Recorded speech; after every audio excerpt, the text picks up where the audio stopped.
Audie Murphy, the most decorated man of World War II, who went on to become a movie star, was found dead this afternoon in the wreckage of a light plane in the hills of Virginia. The crash site on Brush Mountain sat undisturbed for decades, holding secrets that were never meant to be found. When Audie Murphy died in 1971, the investigation was closed with suspicious speed. Basically, they blamed the pilot and walked away. It had been believed there were only 5 men on the plane. There was no immediate explanation of the discrepancy. Murphy, who lived in North Hollywood, California, leaves a wife and 2 teenage sons. But new forensic technology applied to the preserved wreckage has uncovered tool marks that should not be there. These microscopic details tell a story of deliberate tampering that the original investigators ignored. This was not just a tragedy, it was a cleanup operation. And the reason why he had to be removed is even more terrifying than the crash itself. Declassified: the flight to nowhere.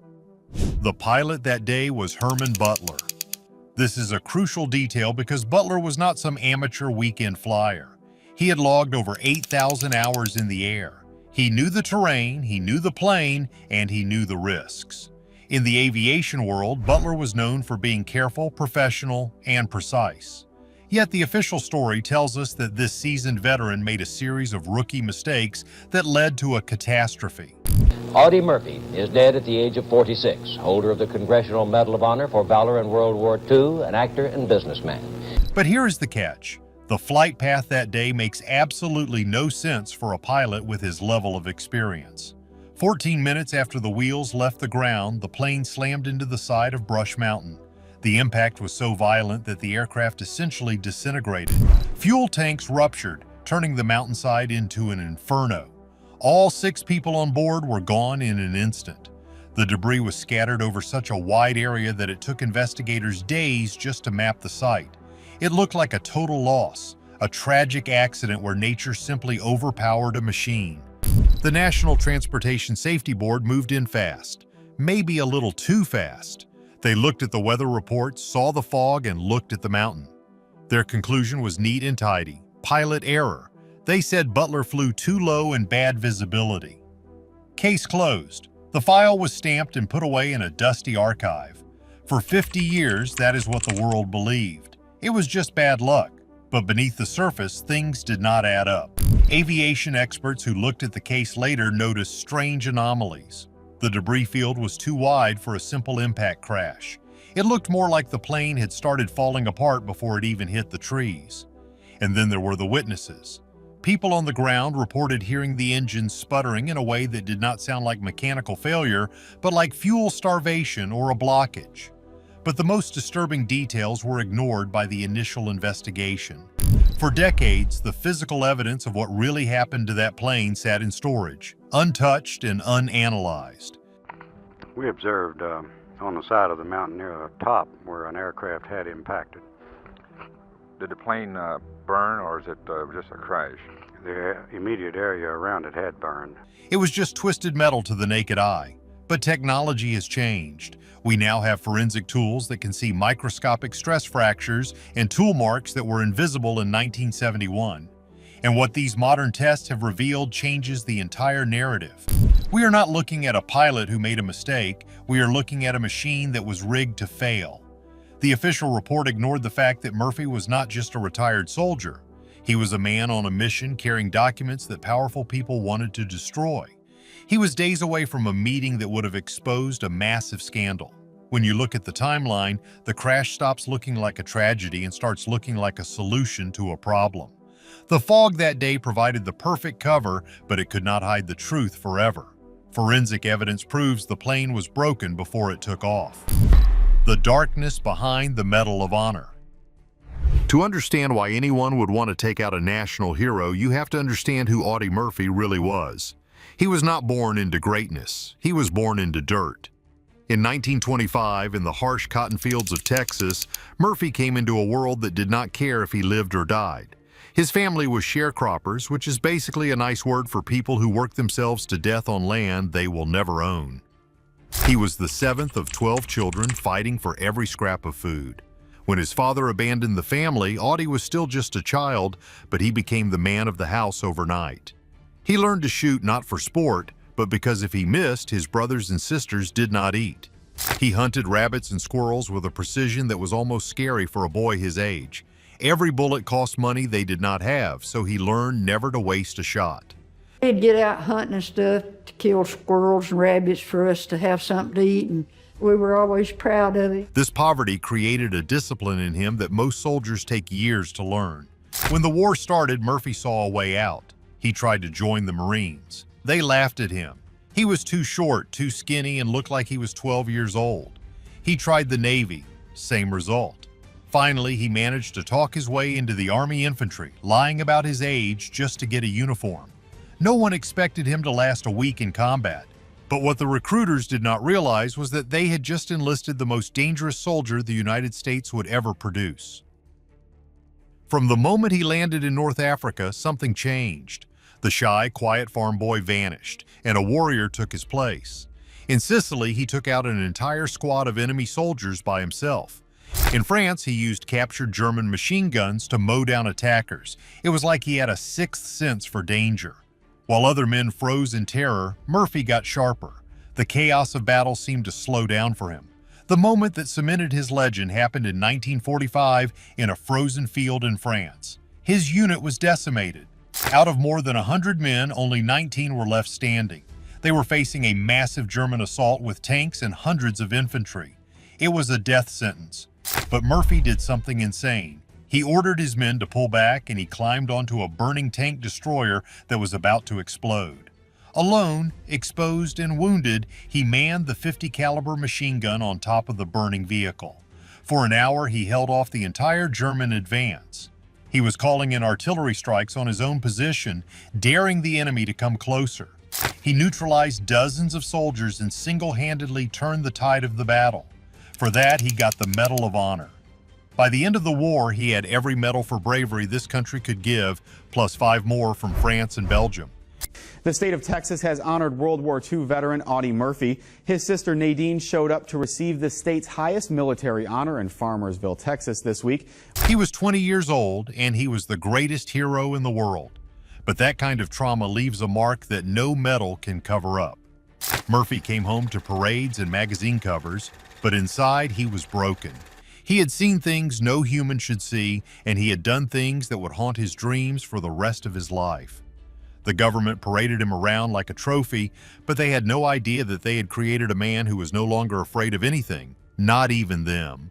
He survived the war, but brought the war home. Surveillance on the nation's favorite son.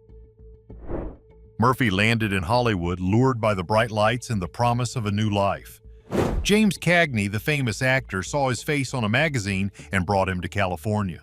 It seemed like the perfect American dream. The poor farm boy becomes a movie star.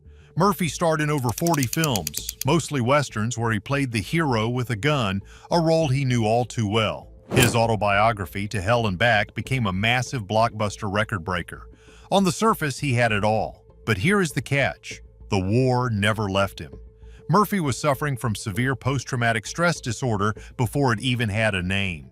He slept with a loaded pistol under his pillow every single night. If he heard a loud noise, he would hit the deck. He suffered from terrible insomnia, and when he did sleep, the nightmares were so bad he would wake up screaming, sometimes holding his wife at gunpoint before he realized where he was. He became addicted to sleeping pills just to function. He gambled away a fortune trying to feel something other than fear. The truth is, he was not a drinker, and his addiction was to prescription sleeping pills. Murphy himself recognized that dependency and quit. His moods were volatile. One minute he was the charming hero, the next he was dark, brooding, and dangerous. But unlike other veterans who suffered in silence, Murphy started talking. He broke the taboo. He spoke openly about his mental health, about the nightmares, and about the lack of support for returning soldiers. This is where the trouble started. Murphy became an advocate. He started visiting Veterans Administration hospitals, talking to the men coming back from Korea and Vietnam. He saw the conditions they were living in. He saw how the government that used them up was now throwing them away. He saw the lack of funding, the experimental treatments, and the neglect. And because he was Audie Murphy, he had the power to make people listen. He started testifying before Congress. He used his fame to shine a light on the dark corners of the military-industrial complex. He was demanding better care, better research, and real answers. He was not just a celebrity, he was a voice for millions of angry veterans. And that made him dangerous. The government likes heroes who smile and wave, not heroes who ask difficult questions about where the money is going. By the late 1960s, Murphy was digging deeper. He was not just asking for better hospitals, he was investigating specific programs. He was talking to whistleblowers inside the VA. He was gathering evidence about things that were happening behind closed doors, things involving defense contractors and intelligence money flowing into places it should not go. He was using the same instincts that kept him alive in the war to track down corruption at home. The government noticed.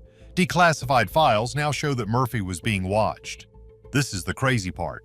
The FBI and other agencies had him under surveillance. They tapped his phone, they opened his mail. They had informants in his inner circle. They classified him as a priority subject under COINTELPRO, a program designed to neutralize political threats.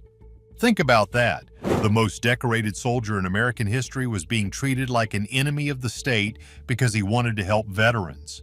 Audie Murphy Awards represent a man who was one of the most decorated American soldiers of World War II, receiving every award the Army had to offer, including the Medal of Honor. He was about to expose a secret that would destroy careers. The final betrayal of Audie Murphy. By 1971, the pressure on Murphy was intense. He was facing financial ruin, which many now believe was engineered to distract him. But he kept digging. He had compiled a massive amount of information about the VA and illegal activities involving intelligence operations. He had a meeting scheduled with top investigative journalists from the Washington Post and the New York Times. He was going to blow the lid off everything. Then came the flight. We need to look closely at the forensic evidence that has surfaced recently. When experts re-examined the photos and the preserved wreckage components using modern digital enhancement, they found something chilling. The elevator control cables, which control the up and down movement of the plane, showed signs of fatigue that were not natural. The metal strands in the cables had stress marks consistent with being scored or partially cut. This is a classic sabotage technique. You weaken the cable just enough so that it holds during the pre-flight check on the ground. But once the plane hits the turbulence of the mountains, the stress snaps the remaining strands. The pilot loses control instantly. It looks like a mechanical failure or pilot error, but it is actually a timed execution. Aviation forensic specialist James Michaels led a review of this evidence. His findings contradict the official report entirely. The breakage points on the controls were not jagged tears from the impact. They were clean breaks in specific areas that suggest prior tampering. Also, the debris distribution shows that parts of the tail section separated before the main impact. That means the plane was breaking apart in the air, exactly what would happen if the control surfaces failed under stress. And get this, a witness came forward years later, a technician who worked at the airfield. He claimed that the night before the flight, he saw two men working on Murphy's plane. These men were not regular mechanics. They flashed credentials that made the technician back off. They were left alone with the aircraft for hours. When the technician mentioned this after the crash, he was told by his superiors to keep his mouth shut if he wanted to keep his job. The reanalysis of the wreckage also points to missing components. Critical bolts and fasteners that should have been in the wreckage were never found. The official explanation was that they were vaporized in the fire. But steel bolts do not just vaporize in a standard aviation fuel fire. Their absence suggests they were removed or replaced with defective parts that would shear off under load. This was a professional hit. The method was sophisticated, designed to look like an accident, and carried out by people who knew exactly how that specific plane operated. They knew Murphy's schedule. They knew the route. If you found this investigation eye-opening, make sure to hit that like button and subscribe for more dark history revealed. Do you think the government is still hiding the full file on Audie Murphy? Let me know in the comments below.